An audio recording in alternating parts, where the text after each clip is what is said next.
Hi everyone, today we'll talk about how to fix or how to solve the problem of killer data. On the application of Tinder, we go to settings. In this page, we go to apps, default apps, app settings. In this list, we click on this window of Tinder and you will enter here.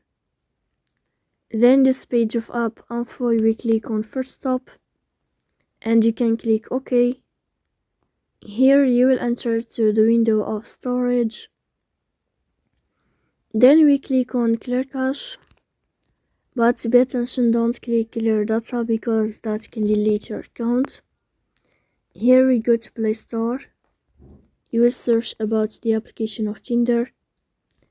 Then you can uninstall your app and you can install it again. So please don't forget to support us by like and subscribe. See you next time in another video and